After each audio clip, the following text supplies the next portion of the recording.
and cheers. Welcome to Chicago Reacts. My name is Lauren, and today I'm going to be looking at Max0r's Bloodborne review. You're going to defeat gods by using a doll waifu simulator, apparently. So, this looks like it's going to be an entertaining ride. Let's see how this one goes. I'm curious to see how this is gonna, like, what if I'm gonna learn any about the story, because sometimes I do in the reviews, and other times I don't. So I think there's a story to Bloodborne. I've heard of Bloodborne, kind of, maybe it's possible.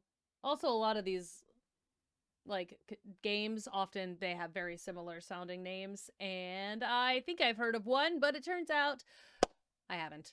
So let's crack on. The video has spoilers. Bloodborne is a Lovecraftian horror RPG that no one understands by definition, where the player is free to attack hordes of human children at will and consume their innards. If that in-depth and engaging anti-baby gameplay appeals to you, keep listening, because it gets worse. In this game, you play as John Bloodborne, a foreigner incapable of speech without the use of sign language, and stricken with Habsburg disease, comes to the ancient city of London, seeking treatment for the sins of his cousins. In doing so, he will begin hallucinating talking dolls, spider people, and the great people. Journeying further, John Bloodborne becomes conscripted into the service of a gay elder god and the 60-year-old man he keeps as a pet, and is given the ultimate task of killing an invisible infant in order to cure his anemia. To accomplish said Herculean task, the player must journey through dark forests, terrifying nightmares, and the meth-ridden alleyways of a post-Brexit Britain, slaying monsters, exploring, and tricking women into being impregnated by gods so you can consume the child. This game is an excellent realization of a Metroidvania with something new around every corner, a great action RPG which pits you against insurmountable odds and extreme challenges, and has a gripping story and lore about discovering the Eldritch truth. So if you can, play it yourself, because I'm not going to hold back on the details. It's no secret that my reviews are entertainment first, so I don't suggest using me as genuine advice.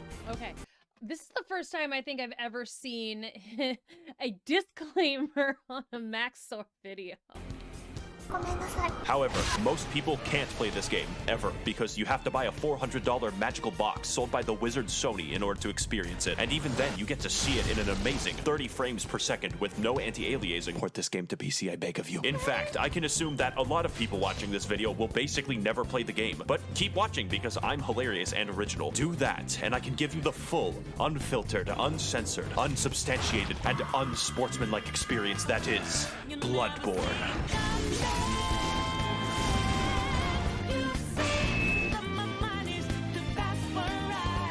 The gameplay is what makes this game great, and the easiest way to describe it is simple but complicated. On a simple level, your baby brain is responsible for only two tasks, dodging and hitting. And dodging in this game renders you temporarily invincible. Sounds easy, right? Wrong, because every single enemy is adjusted to keep pace with you. Basic enemies are basically able to whoop your ass into fucking non-existence. Every encounter, therefore, is tense and engaging. When you kill someone, it's because you were faster and had more meth than they did. On a complicated level, you have a gun, and normally bullets hurt people, but in London, bullets are a suggestion, like the Geneva Convention. Here in England, it's all about the knife bins. Except when you shoot somebody mid-attack, you gain the mystical and arcane ability to plunge your fist through their ribcage like Mortal Kombat, and rip out their heart, which is considered rude and a slight annoyance. This extends to behind them if you charge an attack, which sometimes causes you to reach up a pig's asshole and rip out the prostate like fruit by the foot. Side note, the most optimal farming route for currency in this game is called Murgo's Pig Fisting Route. See, I changed the webpage. And in this route, you sneak up behind this guy and do him the dirty. Then entice these two swinular bastards to be mauled to death by members of Organization 13. Repeat 50 times. On a complicateder level, every single weapon in the game has two different modes with two different movesets, and transforming between them gives you special attacks in addition to running attacks, plunging attacks, R1 attacks, swinging attacks.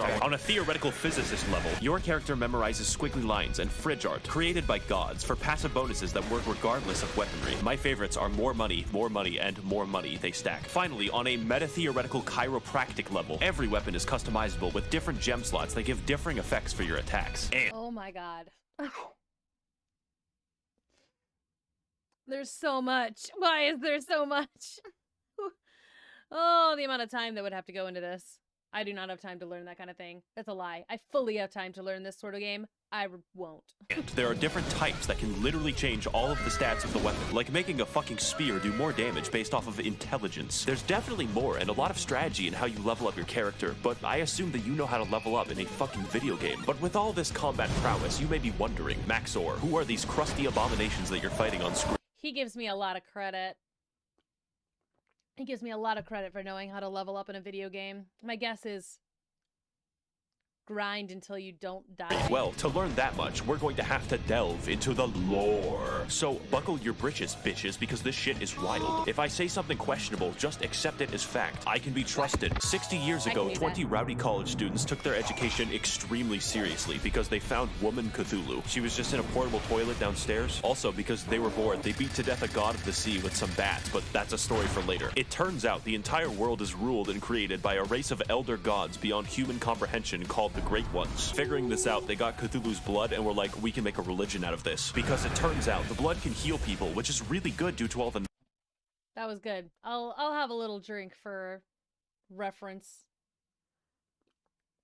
To references to knife crime. So everyone starts drinking it a little too much and they get the money to build 36 cathedrals, but it turns out eventually the blood turns you into a werewolf. So the church hires a guy named German to go fight the beasts with an organization known as the Hunters, but there's too many beasts, so he gives up. Now the knife crime is increased even more, and German sort of goes insane and creates a life-size doll of one of his students who is an 8-foot-tall Amazonian. He also canonically has sex with it. The moon god, for some reason, kind of takes notice of this and is like, alright, listen, I'm building a suicide squad. I will bring your waifu to Laifu if you serve me for all time as my slave. German reasonably thinks that this is a great deal and is imprisoned in a dream. This is where you come in. See, the moon god assassinates baby gods for fun, but needs a hitman to go into the real world to do it since he's confined to the 9th dimension. So in addition to fighting all manner of giant beasts and uncovering dark secrets, the true aim of this game is to commit infanticide. There's enough bullshit here to fill tax legislation, so comment your own poorly summarized Bloodborne lore below. And for the rest of us non-shills, we have ample time to explain more of what makes this game great. Yes, you have been jinxed. I am talking about bosses before I talk about the levels. In most video games, bosses cap off areas, but in Bloodborne, areas are preambles to a dick flattening, and nothing will challenge your skill in quite the same way. Except for the goddamn Witches of Hemwick, who were placed into the game for disability access. You can probably tell that Bloodborne is a hard game. We don't even know if a games journalist can beat it. But it's hard in a fair way that tests your skills and reaction time, except for Lawrence, but I'll get back to Lawrence later. What sets this game's bosses apart is that the challenge makes it feel like you're a really small dude jabbing a toothpick into a building-sized deer demon. So yeah, I would be impressed if he killed that. But not only that, unlike Dark Souls, every single boss reacts meaningfully to how you attack them. Large beasts can have their bones cracked and their tendons wound into a slinky. Bone boys can be knocked over and have their marrow shipped. And human enemies will wince and recoil when they see your height difference as well. That is kind of cool, actually. If there's like an actual tangible reaction for the enemies, like whenever they're getting hit.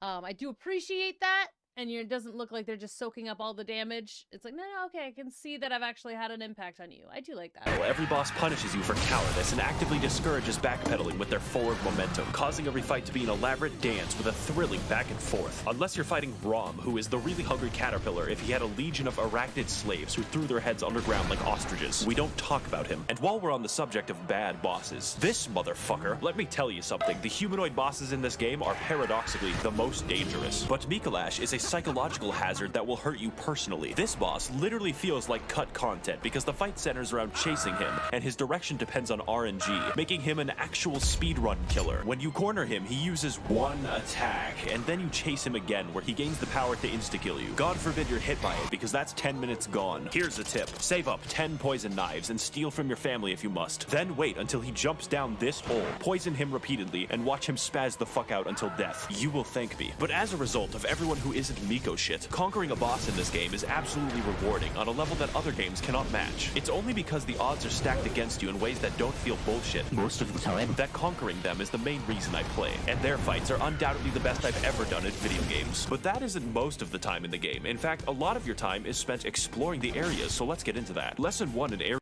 That is also cool. I will look at the areas in just a second, but that is also really interesting. I like that if he's accurate here, and it does. Pardon me. But if it actually does feel, it's like, okay, no, I understand. It's not just that it's huge and covered in thorns is what makes it dangerous. It's like, if it makes sense, like the things that it's able to do, because there's so many games out there where it's just like, what okay, it just because I kind of like that it might not be just because, that it's like they put some thought into the actual creation of these monsters and the what would happen to them if than because, you know? Area design. Where the fuck am I going? Exploration is the name of the game, except it's called Bloodborne. Only this time, you don't bring smallpox and kill 20 million people. We're looking at a solid 10 this time, because the main enemies in this game are British townspeople. It's how the developers made sure you didn't feel bad about killing them. The plague of beasts infecting London causes people's teeth to become beast-like, makes you aggressive at night, and slurs your speech.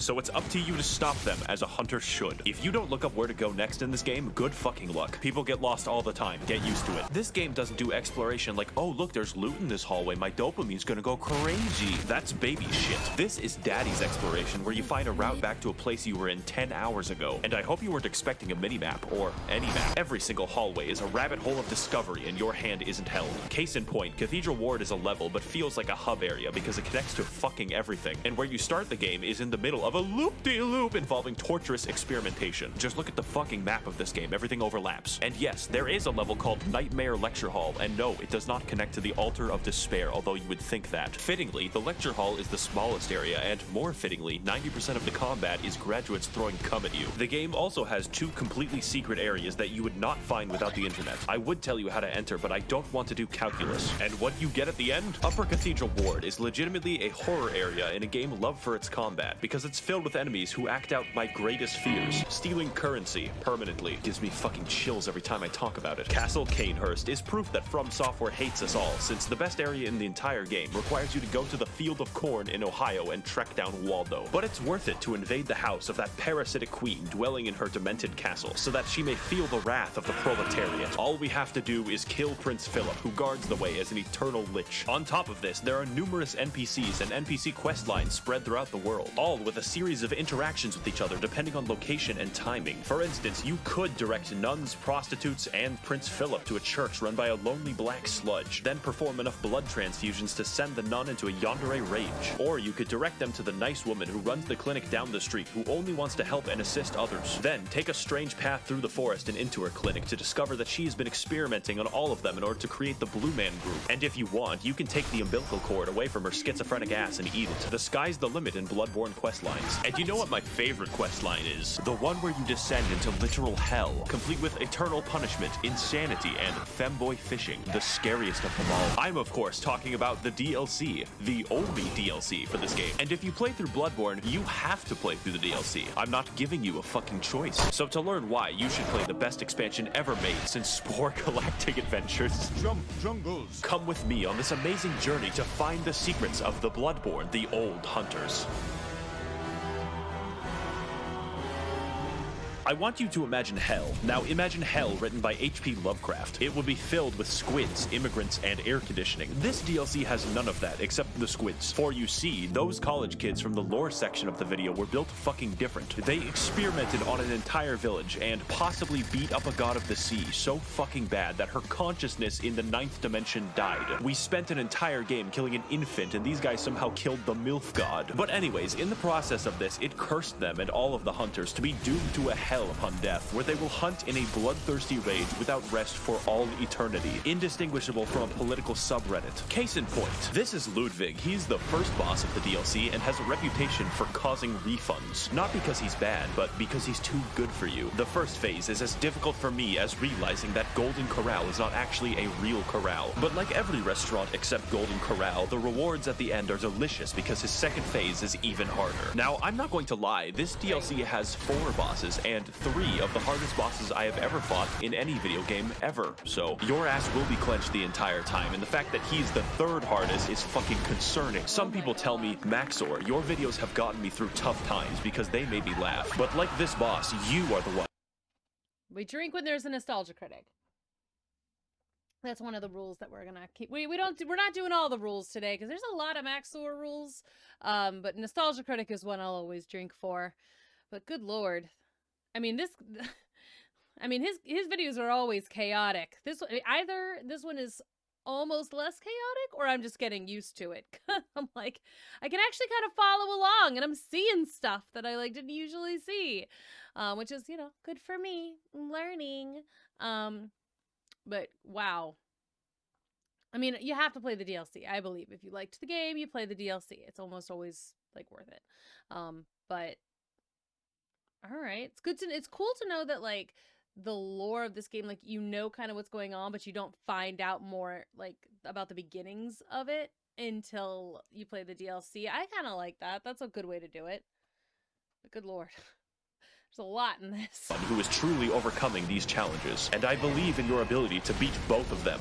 King Boss Lightning Round. The DLC has many such cases of amazing bosses, including Lady Maria, who is the basis for German's extremely creepy 8-foot-tall doll fetish, but we'll get back to that, and Orphan of Cause, who was born from the literal dead body of a god. If you enjoy the sensation of being beaten to death with a sharpened placenta, this is the fight for you. And as with everything that From Software makes, they threw in a boss that they didn't really finish and called it a day. I'm of course talking about Lawrence, which is a very mundane name for a fire monster locked in hell. Take my advice, don't fight Lawrence, you only lose a part of yourself, since this boss fights you by dropping off his own legs and then violently vomiting and shitting lava everywhere. I've always wanted my game about dynamic dodging and elaborate fencing to be reduced to shitty area denial like it's Team Fortress 2. To wrap things up, the music of this game is pretty good, but the DLC music is fucking insane. I don't know what it is about Japanese composers being able to make better symphonies than the continent that invented them, but just take a listen.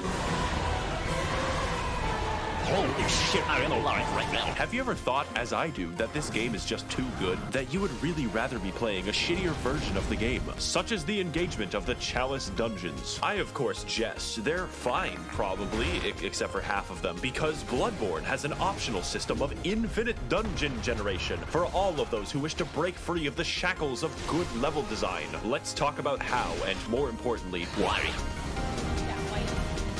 First of all, Bloodborne has a system of dungeons that everyone shares and dungeons that are random. For my footage, I played the shared dungeons that you can be guaranteed the pain you witness on screen is mandatory. One of the biggest strengths of Bloodborne is the ability to have interesting and challenging enemy encounters gently rubbed with the blood-stained hands of Miyazaki, but I will say that, yeah, like all of these games, like Bloodborne and Dark Souls and like all of them, like, and look, I don't know if they're actually in any way connected. They look like they're all part of the same universe, though.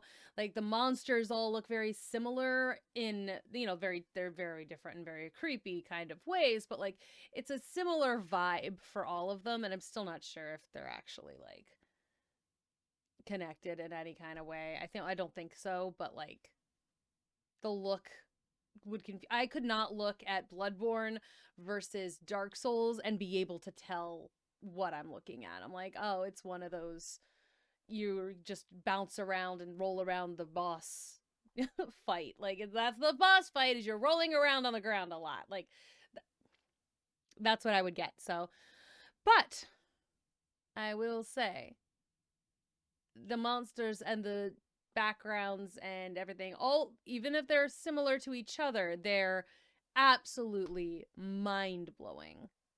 Like, absolutely mind-blowing and gorgeous and terrifying, and like, who comes up with this stuff? I don't think I have to explain to you how randomizing almost every encounter in the game could be imbalanced. But fortunately, most enemies you encounter in the Chalice Dungeons are new to spare British people your wrath, so you instead fight SCP-96. But why are we here? It turns out that the entire city of London was built on a Celtic burial ground, an ancient civilization called the Sumerians, who discovered the healing powers of blood and then mysteriously disappeared. Wow, I wonder what happened. This is all cool in theory, but the reality is that most of the time you fight the same 4 enemies, and the first 3 dungeons can be replaced by Simon Says. My cat literally wouldn't notice. The Chalice Dungeons are so forgotten that the developers use them to put joke enemies into the game. My favorite is the man who aggressively rolls at you stark naked wearing only his Nikes. The uniqueness also extends to the bosses, and they're actually pretty cool, like Tumerian Descendant, Watchdog, and the 3 overweight men. Do you remember that basic enemy from like 2 levels? He is the boss now. Rom, he is the boss boss again. The only thing stopping me from throwing myself into a wood chipper is the fact that Mikolash isn't back. And if you're going to have replays, you probably want to make sure that they're actually good. In fact, the bosses are so fucking imbalanced that the Watchdog fight is primarily comprised of instant kill attacks. I beat Sekiro backwards on a keyboard, and this shit is too fucking much. Now, normally that would be all, but the dungeons go deeper. What we have discussed so far is merely the surface, and there is a much darker syndicate lying just below. These places you must never venture, for they are the save edit. Is it really that dark in-game, or is he just making it that way for the edit? Dungeons, whereby through wizardry, the community are able to conjure up deep, dark chasms and share them with the rest of the world. Of these secrets, there are only two that I shall reveal to you, and the first is the Cum Dungeon. Yes, you heard that correctly and clearly. The Cum Dungeon is the name of the most optimal farming route ever conceived by the fucking cricket people who do this shit, whereby the player enters the chasm of place name and watches as a high-level boss yeets itself off a cliff. Murgo's pig fisting route can give you 10,000 echoes. This gives 83,000. And if you thought that that sorcery was bad, it gets much worse. You can insert anything from the game files by save editing a chalice dungeon.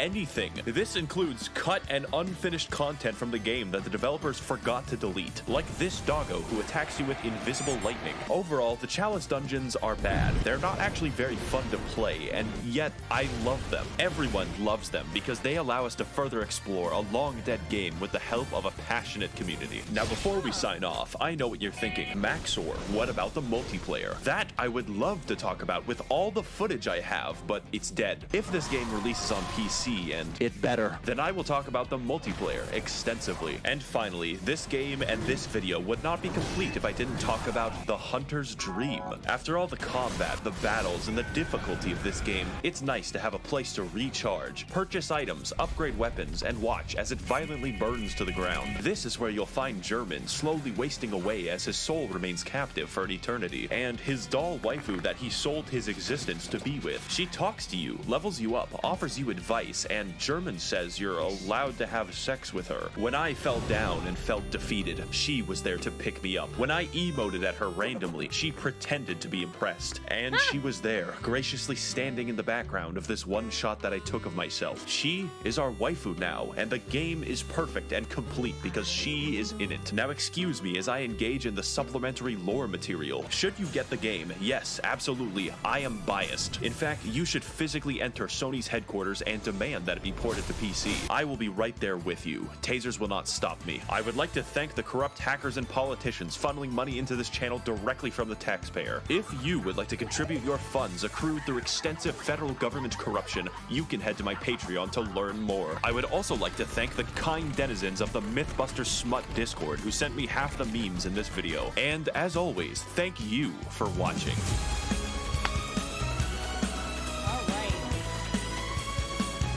Wow, that was a lot. I knew to expect. Wow, words are difficult. I knew to expect a lot because it is in fact Max0r. But again, I think the reason that I don't know, it's like one of those things. I just get Bloodborne and Dark Souls so mixed up, like so mixed up all the time, and I feel bad about that. But because I know they're probably more different than I think, but my experience with them is so limited that, like, I don't know, I feel like such an old person too, and I'm like, they look the same. But that doesn't mean that I did not enjoy Max0r's interpretation. And oh, I saw that on my face. Wonder how long that's been there. But no, he's always fun, and like it's always absolutely bonkers. I'm just like, it's so fast. He puts things just always impressed by Max0r's editing skills. It's like, because also it's like he's got to get all of that game footage too. So it's not only his editing skills, it's his game playing skills. I mean, granted, there's a lot of you dieds, but he also gets a lot further in these games than I think I would ever be able to get. So that's pretty awesome too. I mean, I'll give him all the props and kudos for that. So yeah, that was the Bloodborne review. The doll waifu simulator. We have a doll waifu now. That's fun. She's cute. I like that she's like an 8-foot doll. It's like, before Lady Dimitrescu we had this lady. Thank you again for watching. If there's something in specific you want me to react to next, make sure you let me know in the comments below, especially if there's a new Max0r video that you want me to look at. I will do that. And give this video a thumbs up. Make sure you subscribe to the channel and you'll get those lovely updates whenever we post new videos, which is every single day, sometimes more than one.